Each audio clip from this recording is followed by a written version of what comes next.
Boa noite, igreja linda e abençoada. Que a graça e a paz do nosso Senhor e Salvador Jesus Cristo possa superabundar nos nossos corações. Amém? Pode tomar o seu assento. Uau! Hoje vocês ficaram mais lindos ainda com esse coral, viu? Que coral lindo! Estamos nos preparando de fato para viver essa realidade. Queridos, como é bom podermos estar em um nível de maturidade, de crescimento, onde a gente consegue ver o tratar, o mover de Deus nas nossas vidas, de tal forma em que a gente consegue nos voltar para uma realidade onde aprendemos a servir, onde nós aprendemos a nos conectar a uma causa maior, onde deixamos de ser apenas espectadores e nos tornamos participantes do culto. Nesse momento em que vocês estavam aí nesse lindo coral, cantando, adorando, externando, sabe, essa alegria, esse gozo da alma de vocês, nós estávamos em conexão como igreja, fazendo uma declaração profética, dizendo que nós cremos que naquele grande dia nós deixaremos de chorar, o choro vai cessar, conforme a palavra nos afirma. Queridos, pensa que maravilha, as angústias, as aflições, as dores, os sofrimentos, os desafios pelos quais nós enfrentamos e os quais nos aperfeiçoam, trabalham na nossa estrutura, provam a nossa fé, nos desenvolvem, nos torna pessoas melhores. Tudo isso faz parte do processo que Deus preparou para que nós pudéssemos crescer. Mas haverá um dia em que seremos aprovados e que Ele vai nos buscar e Ele vai nos levar para vivermos todos com Ele na eternidade. E nós almejamos, ansiamos por esse dia. Mas enquanto esse dia não chega, precisamos nos mantermos firmes aqui e, é claro, colocando em prática as instruções da santa e poderosa palavra de Deus, que é o nosso norteador. De repente você, com certeza já deve ter percebido, esse é o segundo domingo que eu chego aqui com essa camisa. Na verdade, nós estamos com a nossa 4ª turma de voluntários sendo formada, e aí eu venho mais cedo, dou o curso para eles, e logo após a gente assume o culto. E eu quero trazer uma observação muito importante acerca desse valor da igreja no que diz respeito a você servir. Talvez você tenha escutado isso ao longo da sua vida de diversas maneiras, sobre servir, sobre ser servo, sobre pessoas que servem na igreja. E talvez você ainda não tenha se conectado a isso assim com mais simplicidade. E esta palavra ela é tão simples. E eu prefiro pensar, eu coloquei um tema nessa mensagem sobre um chamado para servir, mas eu poderia dizer que essa é uma carta ou uma mensagem sobre a perspectiva paulina acerca do que é servir. E na grande maioria das vezes nós nos voltamos para a palavra e na busca de quê? Das instruções daquele que é o Senhor da palavra. E o que é importante eu e você nós entendermos é que antes de buscarmos a palavra de Deus, nós devemos ter em consciência e o desejo de buscar o Deus desta palavra. Porque isso vai fazer muito mais sentido. Quando você começa a ler a Bíblia, sabendo que ela é a palavra de Deus, você tem um norte, você tem um horizonte, você tem muitas diretrizes aqui que são fundamentais. A Bíblia foi escrita para nós, a Bíblia foi escrita para mim, para você. Ei, deixa eu te explicar. A Bíblia foi escrita para você. Ter essa perspectiva é maravilhoso. Porque quando eu acordo e eu vou lá na minha prateleira pegar a Bíblia Sagrada para ler, eu estou indo ler algo que Deus escreveu para mim. Eu não sei se faz sentido para você, mas faz todo sentido para mim. Ainda que ela se comunique com toda a humanidade, porque esse é o propósito do nosso Senhor, mas eu posso pegar aquele livro poderoso e ter esse conhecimento. Eu vou ler a Bíblia porque ela é a palavra de Deus escrita para mim. Logo, não faz sentido eu deixá-la desprezada para outras pessoas. Porque eu sei que ela foi escrita para todos nós, mas em especial eu tenho esse apreço. A Bíblia foi escrita para mim. A Bíblia foi escrita para você. Se você amanhã, quando acordar e for fazer o seu devocional, ou se ao passar por uma Bíblia na sua casa ou em algum ambiente, ei, preste atenção. Você crê que Deus é o Todo-Poderoso? Você crê que Deus é o Criador do universo? Você crê que não existe nenhum outro além dele, acima dele, que ele é o único? Sim? Agora preste atenção. Esse Deus escreveu a Bíblia Sagrada para você. Então você pode procurar, ler, se conectar com Ele através da sua palavra. Eu quero que você entenda que nesse momento eu vou estar fazendo uso da palavra de Deus com a perspectiva de que ela foi escrita para mim. Logo eu quero compartilhar com você aquilo que eu sei que é bom para mim e que também tem valor para você, e você pode ou não se apropriar dela. Eu quero que você entenda que eu não estou num sentimento, sabe, egoístico de pegar a Bíblia para mim e falar que ela é minha, mas eu quero que você entenda que eu a vejo como ela tendo sido escrita para mim. Eu sei que ela foi escrita para toda a humanidade. Eu sei que ela tem o objetivo próprio de Deus falar conosco, mas se você não entende assim e você não quer assim, a Bíblia vai ser apenas mais um livro. É isso que eu quero que você entenda, que você faça essa conexão. E isso vai fazer toda a diferença. Quando olhamos para a carta que o apóstolo Paulo escreve à igreja de Coríntios, a sua segunda carta, no capítulo 4, no versículo 5, ele vai dizer bem assim: porque não nos pregamos a nós mesmos, mas a Cristo Jesus como Senhor, e a nós mesmos como servos, por amor a Jesus. Preste muita atenção que o apóstolo Paulo está organizando as coisas nessa segunda carta que ele escreve à igreja de Corinto, trazendo evidências do que ele já havia ensinado, do que ele já havia compartilhado com aquela igreja e posicionando cada cristão no seu devido lugar. Entenda que em momento algum ele vai diminuir na sua escrita, no propósito de se comunicar com a igreja de Corinto. O apóstolo Paulo ele traz algumas verdades desde a primeira epístola e ele evolui, estruturando de tal maneira que aquela igreja possa ter uma compreensão do valor individual de cada um. O valor do indivíduo, ele trabalha mostrando quando nós somos muitos membros, mas pertencemos a um só corpo. Ele começa a fazer essa estruturação dentro do seu contexto.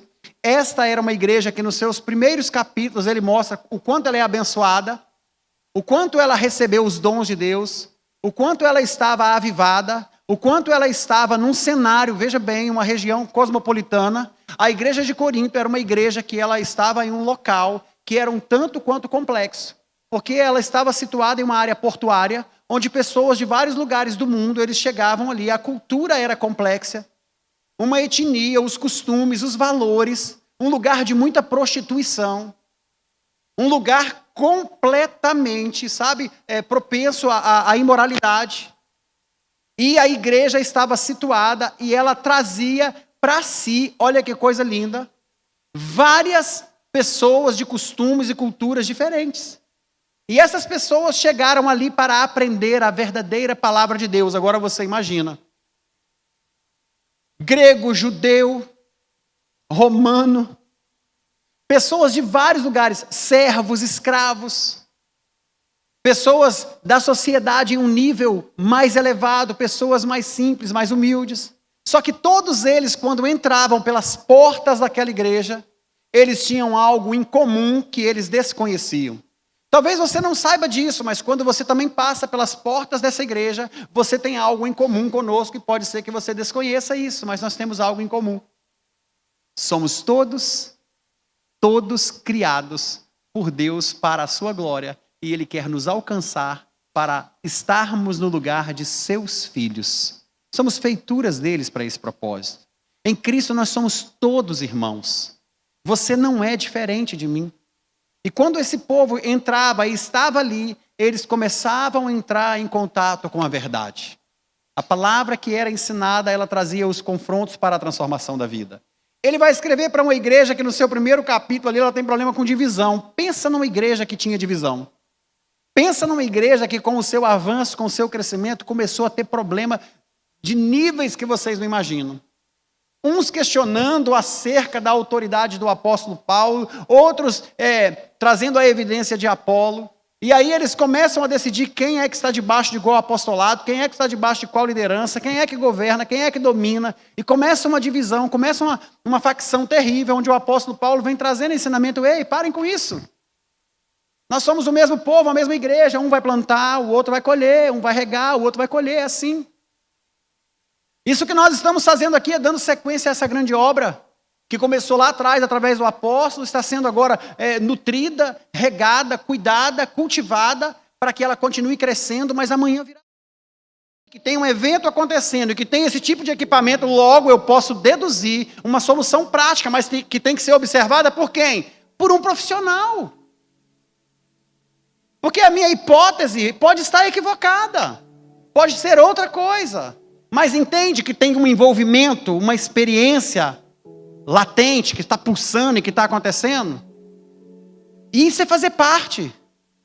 Não é simplesmente como pastor, o que aconteceu, faltou luz? Ai meu Deus, mas o que está acontecendo que faltou luz? Eu tenho que saber o que está acontecendo lá em cima. E aí alguém foi lá fazer. Você não está aqui por um acaso. Nós estamos com mais 70 pessoas que vão ser formadas no time. E sabe o que nós falamos para as pessoas quando elas chegam aqui? Nós estávamos esperando você. E nós ainda estamos esperando as milhares de famílias que virão para esse lugar. Queridos, eu passo todos os dias, eu sei que isso é uma utopia, isso eu vou falar para você, isso é uma utopia do seu pastor. Mas eu passo todos os dias, quando eu passo em frente àquele terreno que tem ali na BR, do lado desse supermercado novo ali. Sabe onde é que eu estou falando? Um terreno livre ali, de frente para José de Anchieta, um posto de gasolina. É um terreno lindo. Eu passo ali todas as vezes e falo, meu Deus, aqui cabe uma igreja gigante. Que dá para colocar mais de 10 mil pessoas sentadas. Estacionamento embaixo. Tipo um shopping aberto, escola, um monte de coisa. E as pessoas vindo de todos os lugares. Por que é uma utopia? Porque só aquele terreno deve custar uns 40, 50 milhões. E se for construir ali, é em torno de 150 milhões para fazer.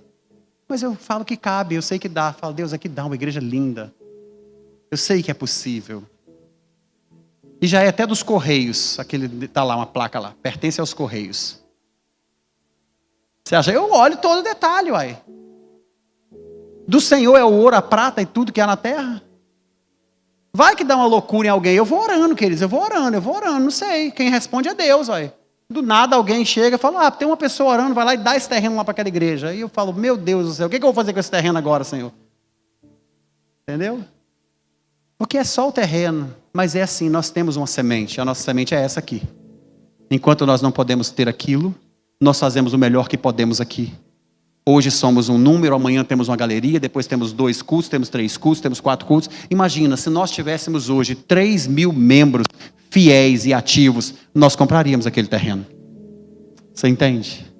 Então, de repente você fala que é utopia, que eu estou viajando, que eu sou louco. Se não for aquele, vai ser um igual àquele ou um melhor do que aquele, mas vai ser um para o tempo certo. Porque nós estamos aqui com um propósito. Olha o que o apóstolo Paulo vai falar sobre a unidade orgânica da igreja. Ele continua falando da igreja de Coríntios, no capítulo 1 Coríntios 12, do versículo 12 ao 14, ele fala assim, porque assim como o corpo é um, tem muitos membros, e todos os membros, sendo muitos, constituem um só corpo, assim também com respeito a Cristo. Pois em um só Espírito, todos nós fomos batizados em um só corpo, quer judeu, quer grego, quer escravo, quer livre, e a todos nós foi dado o beber de um só Espírito, porque também o corpo não é um só membro, mas muitos. Você observa que quando o apóstolo Paulo trata aqui, no versículo 13, ele está falando da realidade da igreja de Coríntios. Ele está dizendo assim, porque todos nós somos batizados, quer seja, olha a variedade, judeu, grego, escravo, livre. Ele está dizendo, olha, independente de onde você veio, da sua cultura, em Cristo nós somos todos um só. Ele une essa realidade, ele traz esse propósito, e é essa visão que nós temos que ter, a perspectiva do apóstolo Paulo sobre o ministério cristão, variedade de dons, variedade de talentos. Quantas pessoas, queridos, preste muita atenção. Eu tenho muito zelo. Quando alguém vai fazer algum serviço aqui na igreja, eu tenho o prazer de honrar e reconhecer. Alguns irmãos já prestaram serviço aqui na igreja. Pastor, eu trabalho com ar-condicionado, eu faço isso, aquilo, outro. A igreja precisa de ar-condicionado. Eu vou comprar de quem? Eu vou comprar do irmão que trabalha aqui na igreja, que instala ar-condicionado, que tem uma empresa, que é certo, que é adequado. Desde que? De que ele realmente seja um servo honesto e íntegro. Porque se ele for um servo honesto e íntegro, ele não vai enganar ninguém, muito menos a igreja. Então ele vai ter um serviço de qualidade. Ele vai trabalhar com um preço justo. Ele vai fazer um trabalho adequado, limpo. Não é porque é para a igreja, é porque ele é um servo. Ele tem que fazer isso em todo lugar que ele vai. Então não adianta você dizer que você tem uma empresa, que você trabalha com isso, que você trabalha com aquilo, se você antes disso não é um servo, que a sua vida é toda bagunçada, seu negócio é todo bagunçado e as coisas vão dar errado. Como a igreja vai indicar uma pessoa que ela não tem todo esse, sabe, esse padrão estabelecido do cristianismo? Então, quando nós executamos algum trabalho, alguma tarefa, algum serviço aqui na igreja, nós costumamos solicitar pessoas que trabalham com isso.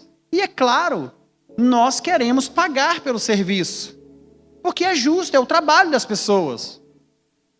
Agora, todas essas pessoas que fazem negócio com a igreja, que têm conhecimento, que têm talento, que têm prática, em alguns momentos servem a igreja com o seu dom, com o seu talento, com a sua experiência, ainda profissional. E quando fazem isso, servem de maneira voluntária, servem de maneira que eles querem também fazer uma entrega. Agora, tem pessoas que não pensam assim. Poderiam dar 1 hora da sua vida para serviço na igreja, mas ela não entende. Porque ela não consegue ter a visão do serviço. Queridos, quando nós olhamos de maneira muito simples e muito prática, só para você entender, existe toda uma estruturação de processo que à medida que você vai amadurecendo, você vai tendo entendimento. É por isso que todas as vezes que nós fazemos um momento de oferta na igreja, eu falo para você que nos visita, fica tranquilo. Nós não estamos pedindo o seu dinheiro, você não veio aqui para isso. Você veio aqui para ser abençoado. Você veio aqui para ouvir a palavra de Deus, você veio aqui para ser instruído pela palavra, para você ter entendimento. E vai chegar um dia na sua vida que você vai aprender sobre mordomia cristã. Quando esse dia chegar, assim como você vai aguçar a sua fé para a salvação em Cristo, você também vai entender o seu propósito de vida para o serviço, bem como você também vai fazer parte de um projeto onde a gente investe no reino, constrói, edifica e consolida uma igreja para receber outras pessoas iguais a você. Mas talvez esse não é o seu momento. Nós ofertamos sim. Nós devolvemos os nossos dízimos sim. Nós fazemos campanhas e projetos para nós alcançarmos e ampliarmos a igreja. Por quê? Porque nós queremos construir um lugar melhor para a nossa família, para as pessoas que já estão aqui e para aquelas que virão. Então é por isso que nós chegamos a esse nível de entendimento e nós atuamos por meio dessa esfera que é financeira. Mas essa é uma fase. Você vai chegar nela. Assim como o irmão vai chegar na fase que ele vai aprender o que é servir. Assim como o irmão vai chegar na fase que ele vai aprender sobre como é abandonar a sua velha natureza, o pecado, com base no que a palavra está ensinando. Tudo isso é um processo. Muitas vezes você vai estar junto no mesmo lugar, mas você não vai conseguir fazer uma conexão de homogeneidade. É como água e óleo. Tem pessoas que estão no mesmo, se você colocar no mesmo recipiente, eles estão juntos. Se você misturar, por um momento parece que eles unificaram, mas logo o óleo toma a sua parte e a água toma a sua parte. E a igreja não foi chamada para agir dessa forma. A igreja foi chamada para estar de fato, sabe, conectada, alinhada, independente de qualquer situação, sermos um. É unidade. E é sobre isso que a gente precisa desenvolver. O evangelho não é um convite para alguns serem servos, quero reforçar isso, e para outros serem servidos. O evangelho é um chamado para que todos nós possamos servir a Deus.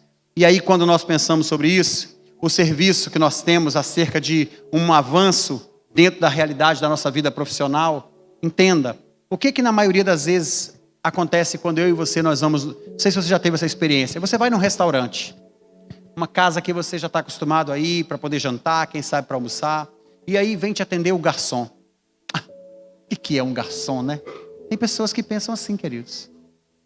Tem pessoas que acham que o profissional, o garçom, deixa eu te falar, o garçom é a ponta crucial, fundamental de um restaurante bom. Ele é a pessoa que vai conectar você ao menu, ao cardápio, a tudo que aquela casa tem para oferecer. Ele é o facilitador da escolha de um cardápio. Eu amo chegar no lugar e quando o garçom chega perto de mim e eu falo para ele bem assim, qual é a sugestão da casa? Eu amo fazer isso porque eu estou valorizando ele. Às vezes eu dou uma olhada no cardápio e se eu não identifiquei num primeiro momento aquilo que eu gostaria, eu falo, meu amigo, por gentileza, qual é a sua sugestão?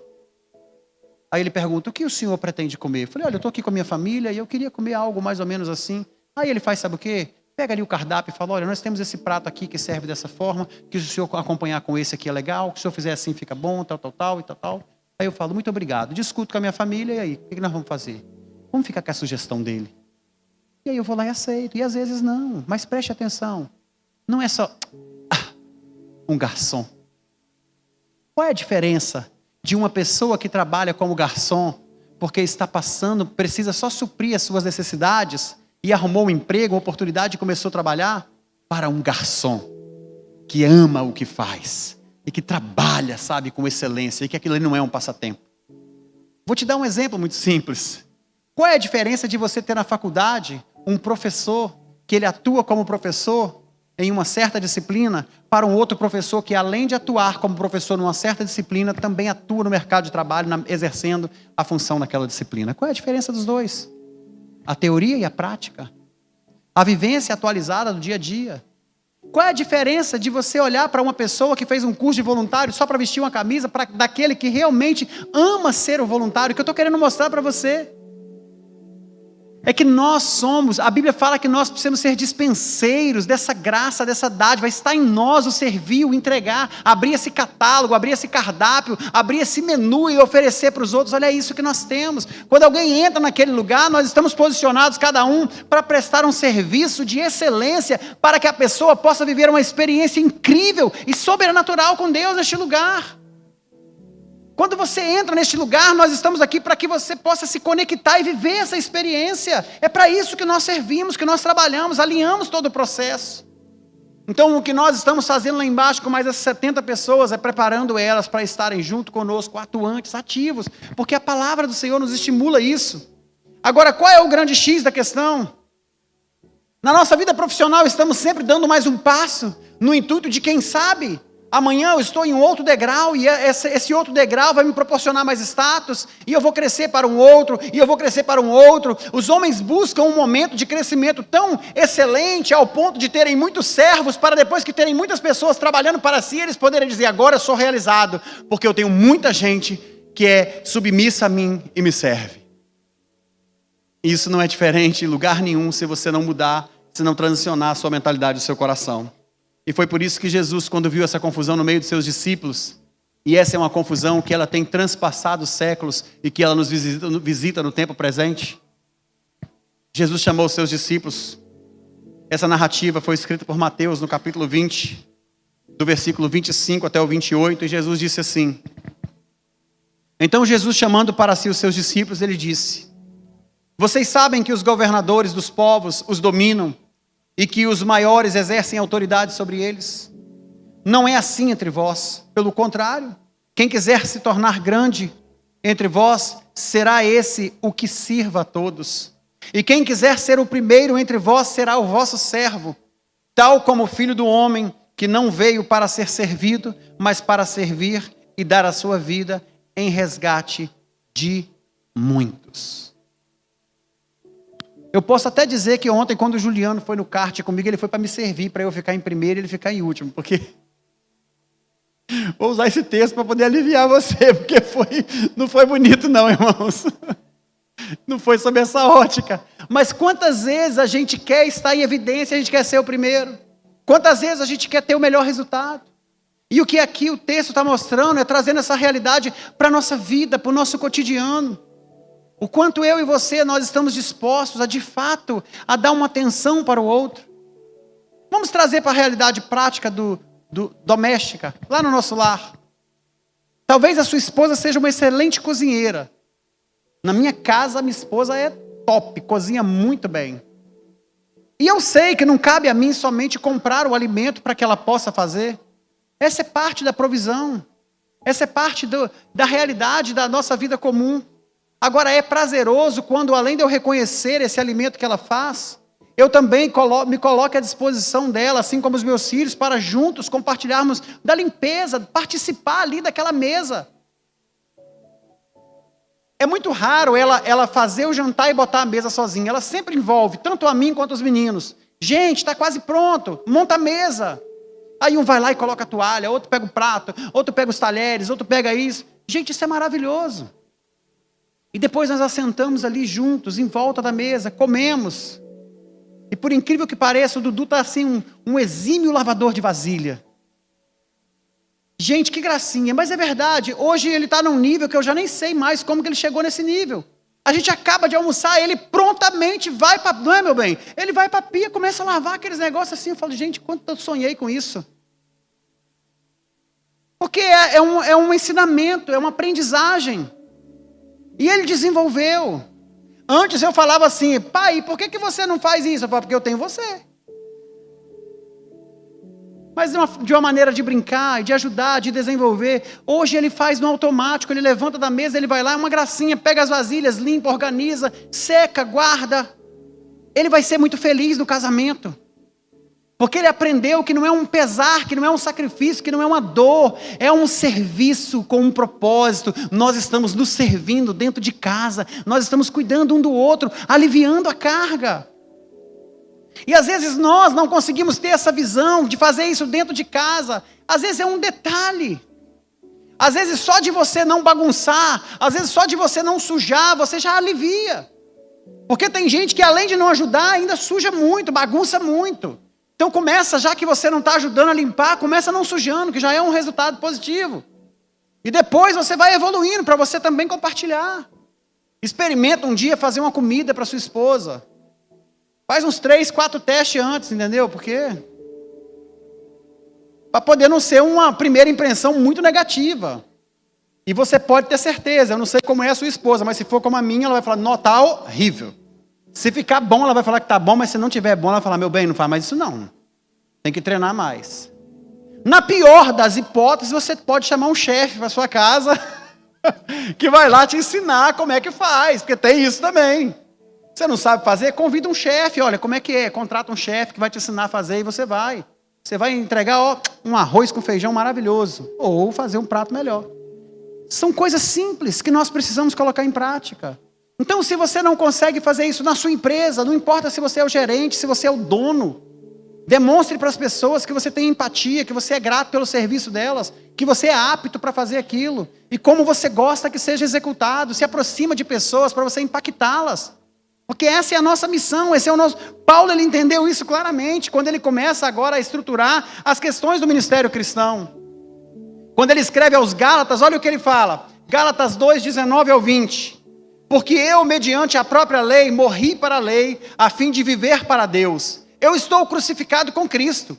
Logo, já não sou eu quem vive em mim, mas Cristo é quem vive em mim. E esse viver que agora tenho na carne, vivo pela fé no Filho de Deus, que me amou e a si mesmo se entregou por mim.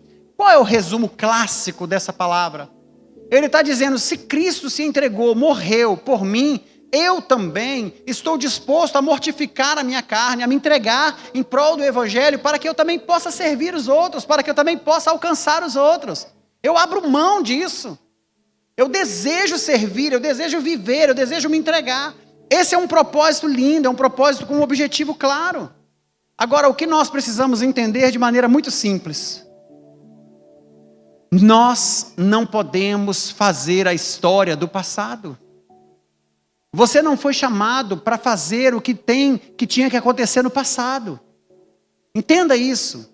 Eu não fui chamado para fazer e provocar a transformação do passado. O nosso chamado, o nosso propósito é para a nossa geração. É hoje, na sua geração, onde você está plantado, no ambiente onde você está inserido. O que você pode fazer nessa geração? Quando nós olhamos para a realidade do livro de Atos dos Apóstolos, que vão fazer menção a Davi, olha que coisa linda. O livro de Atos dos Apóstolos vai dizer assim, ele serviu ao propósito de Deus em sua própria geração, Atos 13, 36. Atos 13 vai fazer menção a Davi, não como um grande homem, ainda que ele tenha sido um homem segundo o coração de Deus, ainda que ele tenha tropeçado, tenha caído, tenha falhado, cometido muitos erros, mas ele serviu a Deus no propósito para a sua geração. Ele cumpriu o propósito dele na geração dele. E eu e você, nós vamos cumprir o propósito nessa geração. Se nós não cumprirmos o propósito nessa geração, perdemos o nosso tempo. É o que nós podemos fazer nesse momento em que a igreja está em crescimento. Qual é a sua parte? Como você pode se envolver? Como você vai fazer parte desse legado que está sendo construído? Porque, queridos, olha, escuta o que eu estou dizendo a vocês. Quer você faça parte, quer você não faça parte, a obra vai ser edificada e o nome de Deus vai ser glorificado.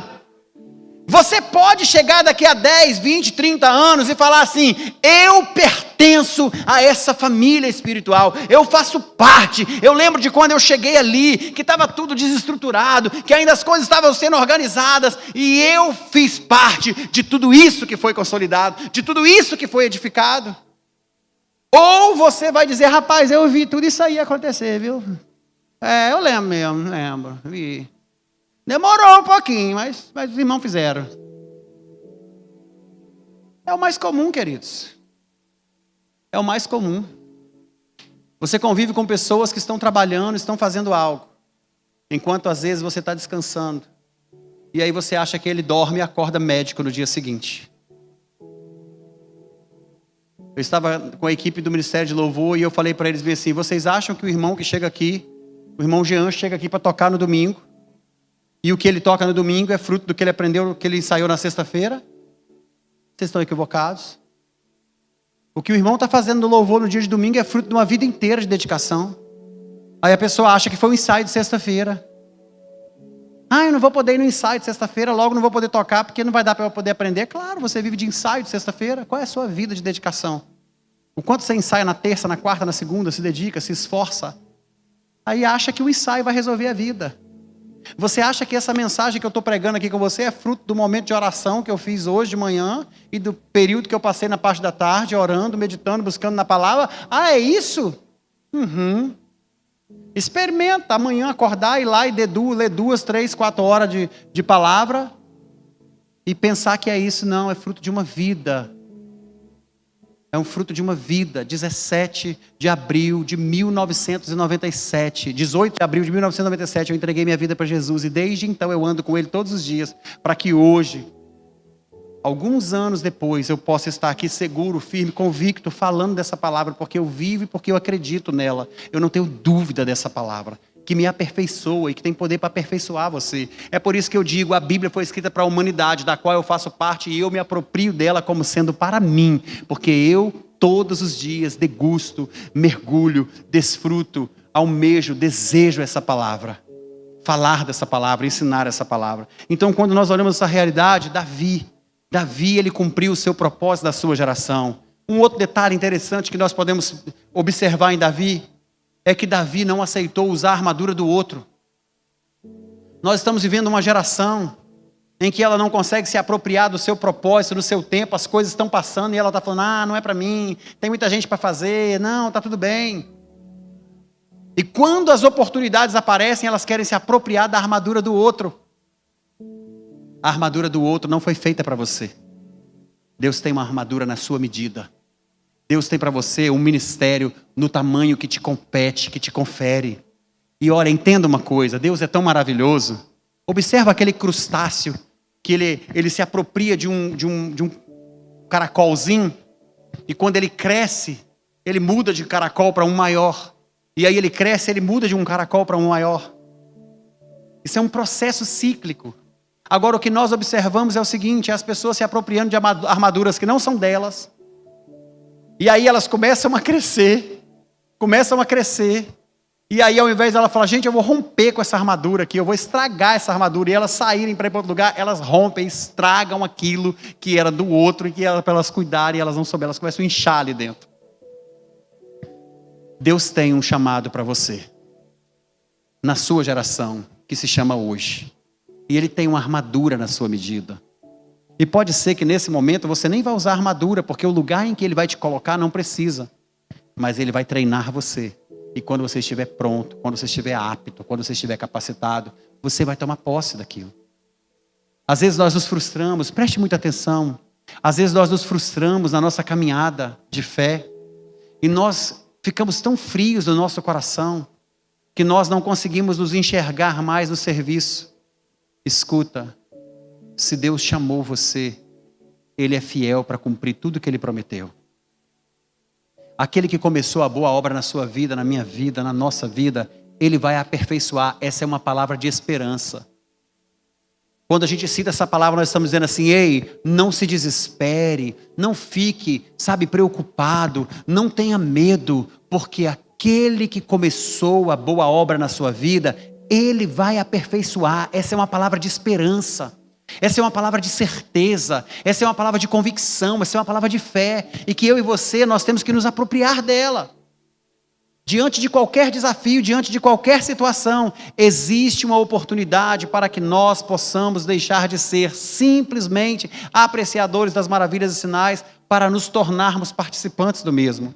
Você pode, esse é o seu lugar. Você está aqui para ser impactado, inspirado pela palavra e para impactar as pessoas. Agora, eu não sei até quando você vai deixar esse tempo na sua geração passar sem se movimentar. O apóstolo Paulo escreveu aos Gálatas, no capítulo 5, no versículo 13, dizendo o seguinte: vocês foram chamados à liberdade, irmãos. Apenas não usem a sua liberdade como uma oportunidade para a carne, mas através do amor, sirvam uns aos outros. Já que ele me chamou para a liberdade, eu sou livre, eu vou me sujeitar a um jugo de serviço para quê? Pedro, no capítulo 4, 1 Pedro 4,10, ele vai dizer assim: à medida que cada um recebeu o dom, use para servir uns aos outros, como bons mordomos da variada graça de Deus. Ele deu o dom para você, e é isso que você pode usar, você tem que administrar isso para o serviço. Você é útil, você é importante, na sua casa, no seu trabalho, na comunidade, na igreja. Você é importante. O apóstolo Paulo, escrevendo aos Romanos, no capítulo 8, no versículo 28, ele disse assim: e nós sabemos que todas as coisas cooperam para o bem daqueles que amam a Deus, juntamente para aqueles que são chamados segundo o seu propósito. Deus tem um propósito para você, e Ele pode exercitar, Ele pode desempenhar, basta você querer, basta você crer. Atos 20, 35, em todas essas coisas eu lhes mostrei que trabalhando duro, dessa maneira devemos ajudar os fracos e lembrar as palavras do nosso Senhor Jesus, como Ele mesmo disse: mais bem-aventurado é dar do que receber. E eu sei que quando você recebe é uma dádiva, é uma bênção, mas você vai ser muito mais feliz quando você começar a doar, quando você começar a entregar. Existe uma máxima, e eu gosto muito dessa realidade: nós só podemos dar aos outros aquilo que nós temos. Então você jamais vai poder dar ao outro aquilo que você não tem. Então, quando você tem algo para você dar, você é mais do que feliz. Você é bem-aventurado porque você não tem falta. Você tem abundância, você tem fartura. Logo você distribui. E o que nós temos visto cada vez mais são pessoas vazias, vazias de amor. Não conseguem amar por quê? Porque não tem amor. Quando você é impaciente com seu filho, com a sua esposa, por quê? Porque você não tem paciência. Como que você vai dar paciência no momento em que você não tem? Quando você age com ignorância, com estupidez, é porque você está com falta de sabedoria. Sabe, você não está tendo esses recursos e você precisa buscar isso, para que você possa ofertar ao outro aquilo que você tem, que é bom e que é saudável. Quando você chega na sua casa estressado e você trata mal a sua esposa ou os seus filhos, a culpa não é deles. É porque você não tem nada de bom mais, você foi desgastado pelo seu trabalho, pela sua rotina. Você não cuidou de você não cuidou da sua saúde emocional, você não cuidou da sua estrutura. E aí você chega dentro de casa um monstro. É isso que você está tendo para dar. E aí você vai reclamar da sua família. Por quê? Porque você não tem nada melhor. O seu melhor você está doando para a sua empresa. O seu melhor você está doando para os outros. E quando você volta para casa, você tem o quê? Nada. Reserve um tempo para cuidar de você. Preserve a sua integridade. Para quando você sair de casa, você sair inteiro, pleno, para trabalhar, para servir. Mas quando você voltar com qualidade de vida, para você dar o melhor que você tem para a sua esposa, para os seus filhos, para a sua casa. O seu servo é sim, senhor. Com o cliente é por favor, dá licença, obrigado, volte sempre. E quando você chega em casa, você não tem mais nada. Isso que nós estamos observando é Jesus dizendo: olha, se encha do que é bom. Cuide de você, se aproprie disso para você poder ofertar isso na vida dos outros, para você poder dar isso. Não é um chamado, um apelo para que você possa servir a igreja cegamente, mas é para que você possa ter a essência e a gratidão do que Jesus fez por você e fazer parte dessa entrega. Vai ser maravilhoso no dia que os seus amigos, que nunca imaginaram que você um dia fosse se tornar um cristão, passarem por aquela porta e ver você segurando uma placa dizendo: seja bem-vindo ao seu lugar. Nós temos essa ardente expectativa de que você um dia vai estar aqui no altar, Você que talvez está aí magoado, triste, aborrecido, vai estar aqui com a gente, tocando, olhando para o povo lá e falando assim, cara, que massa. Eu estou aqui, Jesus, te servindo, e olhando para as pessoas que você conhece, que te amam, que olham para você e falam, que bênção ver ele ali no altar. Você com o microfone cantando, sabe, glorificando, adorando a Deus, e as pessoas que nunca imaginavam que isso fosse acontecer na sua vida, olhando para você e falando, o que é isso? Nós temos uma experiência de um irmão que chegou aqui na igreja, veio convidado pela família.